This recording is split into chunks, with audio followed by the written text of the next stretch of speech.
Hello and welcome বন্ধুরা, trading psychology YouTube চ্যানেলে আপনাদের সকলকে জানাই স্বাগত। আজকে আমরা বেসিক্যালি আমাদের আগের ভিডিওর পার্ট 2 নিয়ে ডিসকাস করব, ঠিক আছে? তো যারা যারা আগের ভিডিওটা দেখেননি তাদের জন্য এখানে আমি আই বাটনে লিঙ্ক দিয়ে দিচ্ছি, তারা আই বাটনে ক্লিক করে এই ভিডিওটা দেখে নেবেন। প্রথমে পার্ট 1, তারপরে পার্ট 2, ঠিক আছে?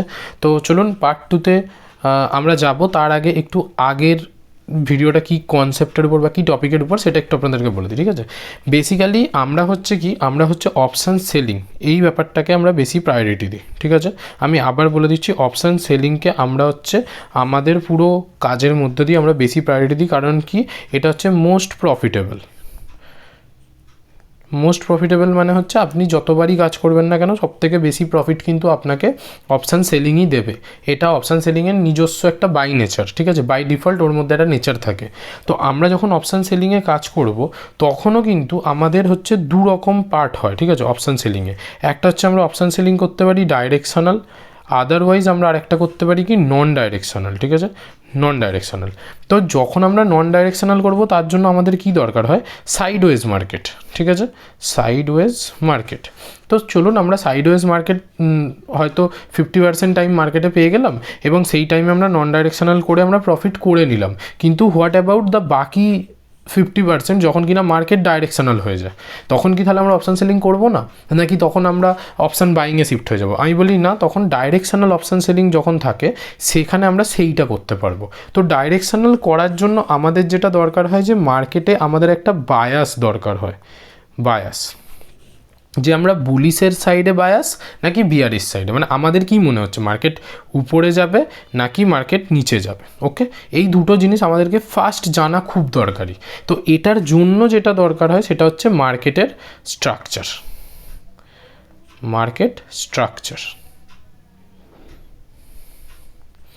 এই মার্কেট স্ট্রাকচার নিয়েই আমি আপনাদেরকে বলতে চলেছি। মার্কেটে বেসিক্যালি 4 রকমের স্ট্রাকচার হয়, যেটা কিনা বাই ডিফল্ট নেচারের মধ্যে থাকে এবং সেখানে কি হয়, মার্কেট খুব সুন্দরভাবে আপনাদেরকে রিপ্রেজেন্ট করায় যে হ্যাঁ আমি আপসাইডে যাব না ডাউন সাইডে যাব। তো আগের যে পার্ট 1 ভিডিওটা তাতে আমি একটা স্ট্রাকচার, বেসিক্যালি একটা হয় না দুটো হয়, কারণ আপসাইডে যাওয়ার জন্য সেম স্ট্রাকচারের অপোজিটটা ডাউন সাইডে যাওয়ার জন্য।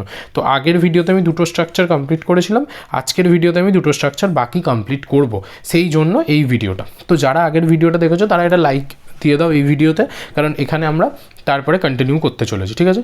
তো চলুন দেখুন ব্যাপারটা কি। ব্যাপারটা হচ্ছে যে আগের কনসেপ্ট যেটা ছিল সেটা তো আপনারা আগের ভিডিওতে বুঝেছেন। আজকে আমরা যে মার্কেট স্ট্রাকচার নিয়ে আলোচনা করব সেটার মধ্যে একটা কনসেপ্ট থাকবে যে আফটার এ গুড র্যালি, মানে ধরুন মার্কেট একটা ভালো র্যালি দিয়ে দিয়েছে, ঠিক আছে? তারপরে মার্কেটের কাজ, তারপরে ধরুন এটা মার্কেট এখান থেকে শুরু করে এত দূর পর্যন্ত গেছে এবং মার্কেট এখানে একটা পুল ব্যাক দিচ্ছে, ঠিক আছে? এটা আমরা কত দূর পর্যন্ত এক্সপেক্ট করব যে বায়াসটা বাইং সাইডেই আছে, সেটা এক্সপেক্ট করার জন্য আমরা মনে করি যে এর যে 50% লাইন, ঠিক আছে? 50% এই জায়গাটা খুবই ক্রুশিয়াল। যদি আপনাদের মনে হয় যে আমরা এক্স্যাক্ট 50% বুঝবো কী করে, আপনারা এখানে দেখুন যে কত পয়েন্টের টোটাল র্যালিটা দিয়েছে। যদি 200 পয়েন্টের র্যালি হয় তাহলে উপর থেকে আরও 100 পয়েন্ট নিচে পর্যন্ত আপনি ধরতে পারেন মার্কেট একটা পুলব্যাক দিতে পারে, কিন্তু তার বেশি নয়। তার বেশি হলে কিন্তু মার্কেটে সেটা কিন্তু রিভার্স হয়ে যাবে অপোজিট ডাইরেকশানে। কেন, সেটার এবার সাইকোলজিটা আপনাদেরকে বোঝাই। দেখুন বেসিক্যালি ধরুন আপনি কোনো একটা স্টক 100 টাকায় বা 1000 টাকায় ধরুন পারচেস করেছেন এবং সেটা প্রফিট হতে হতে ধরুন 2000 টাকায় চলে গেছে। ওকে, এবার ধরুন সেই স্টকটা হালকা পুল ব্যাক দিয়ে লস দেখানো আপনাকে শুরু করছে এবং অ্যাট দ্যাট পয়েন্ট আপনাকে লস দেখাচ্ছে 1800 টাকা। আপনি কি বলবেন, ঠিক আছে পুল ব্যাক দিচ্ছে যখন তখন তো উঠে যেতে পারে। তারপর ধরুন আরও কিছুটা পুল ব্যাক দিয়ে ওটা এখন আপনাকে প্রফিট দেখাচ্ছে 1600 টাকা। আপনার মনে হতেই পারে ঠিক আছে চলো এবারেও যদি আরেকটা এখান থেকে ঘুরে উঠে যায় তাহলে আমি বেরিয়ে যাব, মানে প্রফিটে বেরোতে পারবো, আরও একটা ভালো র্যালি আসবে। কিন্তু এরপরে ধরুন ওটা আপনাকে প্রফিট দেখাচ্ছে যখন, তখন আরও কিছুটা পড়ে এটা ধরুন এখন আপনাকে দেখাচ্ছে 1400 টাকা। এবার আপনার কি মনে হবে, নর্মালি নিজের সাইকোলজিটা ভেবে দেখুন, ঠিক আছে? যে আমি 1000 টাকা থেকে 2000 টাকায় চলে গেছি, মানে টোটালি আমাকে এখানে 1000 টাকা প্রফিট দেখাচ্ছিল। কত প্রফিট দেখাচ্ছিল? 1000 টাকা। সেখান থেকে প্রথমে 200 টাকা আমার নেগেটিভ হলো, তারপরে আরও 200 টাকা আমার নেগেটিভ হলো, এখন আরও 200 টাকা আমার নেগেটিভ হয়ে গেছে, মানে আমি 1000 টাকা থেকে 600 টাকা নেগেটিভে চলে এসেছি। তো হতেই পারে যে এখান থেকে হয়তো মার্কেট পুরোটাই পড়ে গিয়ে আমাকে কস্টে, মানে আমি যেখানে কিনেছি সেখান থেকেও নিচে চলে গিয়ে আমাকে হয়তো লস দিতে পারে। তার থেকে ভালো যেটুকুনি আছে আমি সেইটা নিয়ে বেরিয়ে যাই, অর্থাৎ এখন যে আমার কাছে 400 টাকা পকেটে আছে আমি সেটা নিয়েই এক্সিট করে যাই। এটা হচ্ছে হিউম্যান সাইকোলজি, ঠিক আছে। তো এই সাইকোলজিটা এমনই যেটা কিনা ওই 50%, মানে ধরুন আপনি যা দেখেছেন তার হাফ প্রফিট এখনও রয়েছে, আপনি এখনও ভাবতে পারেন যে হ্যাঁ ঠিক আছে এখান থেকেও পুলব্যাক দিয়ে ও উঠে যেতে পারে। তো এই জায়গাটা থেকে আমাদের হচ্ছে 3 নম্বর স্ট্রাকচার এবং 4 নম্বর স্ট্রাকচার মিলিয়ে, সেটা হচ্ছে যে 50% জোন, ঠিক আছে। 50% আপনার টোটাল র্যালির 50% পর্যন্ত মার্কেট এসে আবার মার্কেট কি সেম ডাইরেকশানে আপসাইড যেতে পারে। কিন্তু যদি এই 50%কে ব্রেক ডাউন দিয়ে দেয়, যদি এই সেম কনসেপ্টটাই ধরুন এরকমভাবে হয়ে যায়, 50% র্যালি দিয়েছে এবং এখানে এসে একটা ভালো প্রাইস অ্যাকশন করে ডাউন সাইড, তো এটা কিন্তু এখান থেকে মার্কেট রিভার্স হয়ে নিচের দিকে চলে যেতে পারে, ঠিক আছে। এটা খুবই প্রমিনেন্ট একটা ব্যাপার। কিন্তু এখানে যেটা আমি অপশান সেলিংয়ে বলি, যে এই জায়গাটায় যখন একটা র্যালির পরে মার্কেট তার 50% জোনের কাছে চলে আসবে, তখন হচ্ছে এখানে কিন্তু এখানে মার্কেট বেশ কিছুদিন সাইডওয়েজ আপ ডাউন এরকম একটা ব্যাপার থাকে। তো এখানে বেসিক্যালি আমাদের নন ডাইরেকশনাল প্ল্যান করতে হয়। এই ছোটো ছোটো জিনিসগুলো যেগুলো কিনা আমি আপনাদেরকে বোঝাতে চাই, এবং সেটার জন্য আমার নিজের পার্টিকুলার নিজে থেকে মডিফাই করা একটা কোর্স আছে, ঠিক আছে। অপশান সেলিং ওয়েব, মানে অপশান সেলিংয়ের মেন কোর্স, ঠিক আছে। যারা বেসিক্যালি কোর্স করতে ইচ্ছা করছেন বা যারা চাইছেন যে অপশান সেলিং করবেন, তারা আমাকে নর্মালি কন্ট্যাক্ট করতে পারেন এই নাম্বারটায় 7003752586, এই নাম্বারটায় আমাকে হোয়াটসঅ্যাপ করুন, ঠিক আছে।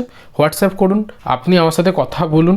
আপনার যদি মনে হয় যে হ্যাঁ আমি এরপরে করতে পারবো, আপনার সাথে অপশান সেলিং শিখতে চাই এবং অপশান সেলিং করতে ইচ্ছুক, তাহলে আমি তারপরে আপনাকে বাকি ডিটেলসগুলো বলবো, ঠিক আছে।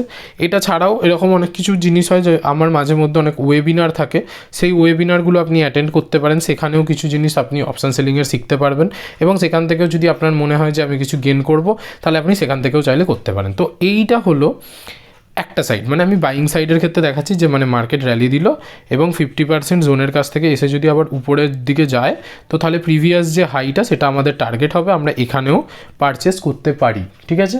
কিন্তু যদি আমাদের মনে হয় যে ওটা ওরকম 50% লেভেলের কাছ থেকে মার্কেট ভেঙে নিচের দিকে যাচ্ছে, তাহলে এখানে আমরা কি পয়েন্ট অফ ভিউটা চেঞ্জ করে দেবো সেলিং সাইডের ক্ষেত্রে। But most of the time কী হয়, এখানে মার্কেট এর মধ্যে একটা রেঞ্জ বাউন্ড হয়ে যায় এখানে, ঠিক আছে। তো সেখানে আমরা নন ডাইরেকশনাল করে স্ট্র্যাঙ্গেল বা স্ট্র্যাডেল সেল করে আমরা কাজ করতে পারি। ওকে, আশা করছি আমি বোঝাতে পেরেছি। তো এইটারই অপোজিট যখন মার্কেট সেলিং সাইডে থাকবে, অর্থাৎ ধরুন মার্কেট পড়েছে অনেকটা এবং সে তার 50% জোনের কাছে আছে এবং এখান থেকে আবার কন্টিনিউ পড়ছে, তো এইটা আমাদের কাছে টার্গেট হবে। আদারওয়াইজ যদি মার্কেট এখানে পড়েছে এবং 50% জোনের কাছে এসে মার্কেট ভালো করে ব্রেকডাউন দিয়ে আপসাইডে যেতে যাচ্ছে, সেখান থেকে আমরা আমাদের ভিউ পয়েন্ট কী করবো, বুলিশ সাইডে নিয়ে যেতে পারবো। ওকে, এই দুটো স্ট্রাকচার হচ্ছে বাকি দুটো স্ট্রাকচার।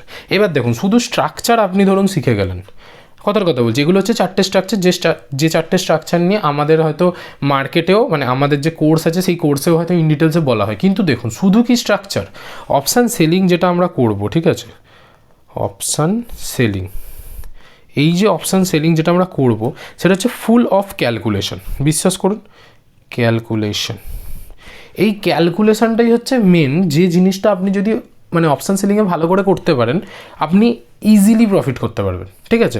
তো এই পুরো ক্যালকুলেশনের বেসিক টু অ্যাডভান্স আমি পুরো কনসেপ্টটা হচ্ছে আমার কোর্সের মধ্যে বলা আছে। কীরকমভাবে আমি একটু আপনাদেরকে হিন্ট দিচ্ছি যাতে আপনারা বুঝতে পারবেন, ঠিক আছে। ধরুন আপনি কোনো একটা অপশান সেলিং স্ট্র্যাটেজি ডিপ্লয় করেছেন এবং তাতে ধরুন আপনার 2000 টাকা লস হয়ে গেছে, কথার কথা বলছি বেসিক। তো এই যখনই আপনার 2000 টাকা লস হচ্ছে, সেই 2000 টাকা লস মানে আপনি নর্মালি ধরুন আপনি একটা লটে কাজ করছেন, মানে একটা লট মানে ধরুন নিফটি 50-র একটা লটে কাজ করছেন, 1 লট, এবং সেই একটা লটের আপনার কত, এখন 65 পিসের একটা লট, 65 কোয়ান্টিটিতে, ঠিক আছে, তাহলে আমরা কি করব, এই যত টাকা লস হচ্ছে এই লস অ্যামাউন্টটাকে আমরা এই 65 দিয়ে ডিভাইড করে দেবো। অর্থাৎ কোথাও না কোথাও 40 টাকা বা 35 টাকা, 35 থেকে 40 টাকা প্রিমিয়াম যদি আমি একটা লটে ক্যাপচার করতে পারি, তাহলে আমার এই 2000 টাকাটা রিকভার হয়ে যাবে, এটা আমরা বুঝতে পারবো। কিন্তু এক্স্যাক্টলি এই যে 35-40 প্রিমিয়াম, এটা আমরা কিভাবে নেব? 20 টাকার কল, 20 টাকার পুট এইভাবে সেল করব, নাকি 40 টাকার কল খালি সেল করব, বা 40 টাকার পুট সেল করব? বা এটা ছাড়াও আরও একটা হয় যে 80 টাকার কল সেল করলাম, সেম সাইডে হেজিং করার জন্য 40 টাকার কল একটা বাই করে নিলাম। এত রকম কন্ডিশন হয় এবং এত রকমভাবে অ্যাডজাস্ট করলে আমি ওভারঅল সেই 40 পয়েন্টই ক্যাপচার করব। এবার এই প্রত্যেকটা ডিপেন্ড করে যে কোন মার্কেটে কোনটা আমি করব, ঠিক আছে? তো যে মার্কেটে যেটা আমাদের শ্যুট করবে আমরা সেই মার্কেটে সেটা কাজ করব, ব্যাস সিম্পল অ্যাজ দ্যাট। তো এই পুরো কনসেপ্টটা হচ্ছে আমাদের অপশান সেলিং কোর্সে শেখানো আছে, যার জন্য কি না আমরা যত টাকাই লস করি না কেন সেই লস অ্যামাউন্টটাকে আমরা রিকভার করতে পারবো। আর তার থেকেও বেশি যেটা দরকার হয় অপশান সেলিংয়ে, সেটা হচ্ছে সাইকোলজি অ্যান্ড মাইন্ডসেট। এটা হচ্ছে আপনারা মাথায় রাখবেন যে এই দুটো জিনিস ছাড়া কিন্তু আপনি কখনো অপশান সেলিংয়ে প্রফিট করতে পারবেন না, ঠিক আছে? এবার এই দুটোকে মিলিয়ে একটা মেন পাঞ্চ লাইন হয়, সেটাকে আমরা বলি রিস্ক ম্যানেজমেন্ট। এই তিনটে কনসেপ্ট যদি আপনার ক্লিয়ার থাকে, আপনি অপশান সেলিং ইজিলি প্রফিট করতে পারবেন। এবং আমাদের এমন অনেক স্টুডেন্টও আছে যারা কিনা মান্থলি বেসিসে প্রফিট করছেও, 20-22-30 হাজার টাকা এমনি প্রফিট করছে, ঠিক আছে? তো সেখানে ওটা কোনো ম্যাটারই না। 20-22-30 হাজার টাকা মাস গেলে যদি আপনার কাছে একটা ডিসেন্ট অ্যামাউন্ট অফ ক্যাপিটাল থেকে, আমি ধরে নিচ্ছি 5 লাখ টাকা, ধরুন আপনার কাছে 5 লাখ টাকা ক্যাপিটাল আছে, এবং সেই 5 লাখ টাকাটাকে আপনি যদি রোটেট করান আপনার এই সেম কনসেপ্টগুলোকে মাথায় রেখে, সেখান থেকে 20K to 30K প্রফিট কোথাও যাবে না, এটা এমনি পড়ে আছে 20K 30K। এটা আমি মিনিমাম টু মিনিমাম বলছি, ঠিক আছে? এবার হ্যাঁ, কখনো কখনো কী হয় যে মার্কেট আপনার এগেনস্টে যাচ্ছে, অপোজিট ডাইরেকশানে যাচ্ছে, বা মুভ করছে একটু অন্যভাবে আননেসেসারি, সেই মুভমেন্টগুলোকে আমরা কী করব?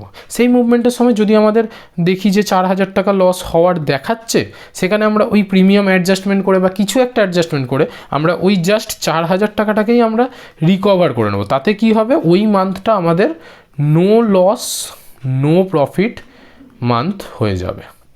তাতে কি হবে, তাতে আমাদের পকেট থেকে কিছু গেল না, জাস্ট আমরা কিছু কামালামও না। তো ওরকম একটা দুটো মাস আসবে, but maximum of the case 75% থেকে 80% টাইম আপনারা কী করবেন, প্রফিট নিয়ে বেরোবেন, অ্যান্ড সেটা একটা খুব হ্যান্ডসাম অ্যামাউন্ট প্রফিট হবে, ঠিক আছে? তো এই হচ্ছে আমাদের অপশান সেলিংয়ের ওভারঅল যে ব্যাপারটা, যেটা আমরা অপশান সেলিংয়ে করি এবং যার জন্য আমি নিজেও অপশান সেলিংটাকে বেশিই প্রেফার করি। তো অপশান সেলিংই আমার কোর্স আছে, বাকি কিচ্ছু কোর্স লাগে না। অপশান সেলিংয়ের মধ্যে বেশ কিছু ডেল্টা, থিটা, গামা এক্সেট্রা জিনিস জানার হয়, সেই জিনিসগুলোর জন্য আমাদের হচ্ছে অপশান সেলিংয়ের কোর্স করতে হয়। বাদবাকি সুইং ট্রেডিং, ইনভেস্টমেন্ট এগুলো তো এমনিই হয়ে যায়, ঠিক আছে? তো এবার যারা করতে ইচ্ছুক তারা ওই আমার নাম্বারটা আমি আবার বলে দিচ্ছি, 7003752586, এই নাম্বারে হচ্ছে আমাকে হোয়াটসঅ্যাপ করুন, ঠিক আছে? আচ্ছা চলুন, আর একটা ছোট্ট অ্যানাউন্সমেন্ট যেটা আমি করতে চাইছি, সেটা হচ্ছে মানে আমার মনে হচ্ছে এই ব্যাপারটা আমি কি করবো সেটা আপনারা বলুন, ঠিক আছে? যারা এতক্ষণ পর্যন্ত ভিডিওতে আছো তাদেরই আমার ফিডব্যাকটা খুব দরকার। দেখুন, আমি ভাবছি যে এভরিডে নাইটে, মানে রাত্রিরে আমি 10টা থেকে 11টা এই টাইমটাতে আমি লাইভ স্ট্রিম করব, ঠিক আছে? ওই লাইভ স্ট্রিমটা হবে তাদের জন্য যারা বেসিক্যালি কোনো স্টক নিয়ে আলোচনা করতে চাও, যারা মার্কেটকে অ্যানালিসিস করতে চাও, যে ডেলি মার্কেট অ্যানালিসিস কী রকম হয়, ডেলি মার্কেট অ্যানালিসিস, ওকে, ডেলি মার্কেট অ্যানালিসিস কীরকম হয়, কোনো স্টক যদি তোমাদের মনে হয় যে দাদা এই স্টকটা কীরকম লাগছে তোমার, আমাকে বলো, ইত্যাদি। তো সেই জিনিসগুলো যদি কারোর মনে হয় যে হ্যাঁ, তাহলে আমি হয়তো প্রতিদিন রাত্রির 10টা থেকে 11টা, এটা আমি বলছি, দেখো এভরিডে আমি বলে রাখছি, কারণ আমার যদি কোনো কাজ না থাকে আমি এভরিডেই হয়তো করে দেবো, ঠিক আছে? খালি এটা মাথায় রাখবে, স্যাটারডে আর সানডে এই দুটো দিন হয়তো হবে না। তার কারণ কি, কারণ এই টাইমে আমি হচ্ছে নতুন কোনো কন্টেন্ট, যেটা অ্যাজ এ ভিডিও পারপাস, যেরকম তোমরা এই ভিডিওটা দেখছো, ওই ভিডিও কোনো কিছু আমি নতুন কন্টেন্টের উপর কাজ করব, ঠিক আছে? তো বাদ বাকি মনডে টু ফ্রাইডে আমি চাইছি যে আমি একটা লাইভ স্ট্রিম করব। এবার তোমরা বলো যে এটা করলে তোমাদের সুবিধা হবে কিনা বা তোমরা দেখবে কিনা, তোমরা কতটা এনগেজমেন্ট হবে, তো সেটা আমাকে জানাও, আমাকে কমেন্ট সেকশানে জানাও যে এটা করা উচিত হবে কিনা। যদি তোমাদের মনে হয় যে হ্যাঁ উচিত, তাহলে লেখো yes for live stream, yes for live stream, ঠিক আছে, এটা তোমরা লিখে দাও। আদারওয়াইজ যাদের মনে হচ্ছে যে না এটা উচিত না, তারা খালি সিম্পলি একটা নো লিখে দাও, বাকি কিছু লিখতে হবে না, ঠিক আছে। তো এইটা হচ্ছে আমি ভাবছি করব। এবার দেখো তোমরা যেরকম ফিডব্যাক দেবে, তোমরা যেরকম রিয়্যাক্ট করবে, সেই মতো আমি সেই ব্যাপারটা প্ল্যানিং করব। তবে হ্যাঁ, প্ল্যানিংটা হয়তো হবে আর কিছুদিন পর থেকে, মানে কাল থেকেই হয়তো এক্সিকিউট হবে না, হয়তো মার্চ মাস থেকে আমি এক্সিকিউট করব, ঠিক আছে, মার্চ 2026 1-2 তারিখ থেকেই আমি শুরু করে দেবো, ঠিক আছে। তো এটা আমি তোমাদেরকে একটা নর্মালি কনসেন্ট হিসাবে আমি তোমাদের জানাচ্ছি। তো যদি আমি প্রতিদিন লাইভ স্ট্রিম করি, তাহলে তোমরা কীরকম কী রিয়্যাক্ট করবে বা কী তোমাদের এক্সপেকটেশন, সেটা আমাকে বলো, কমেন্টে জানাও, শেয়ার করে দাও যদি ভিডিওটি ভালো লেগে থাকে, লাইক করে দাও যদি ভিডিওটি ভালো লেগে থাকে, আর বাকি যদি তোমরা চ্যানেলে নতুন হয়ে থাকো সাবস্ক্রাইব করে দাও। দেখা হচ্ছে পরের ভিডিওতে। Till then bye bye, take care, ভালো করে ট্রিট করো।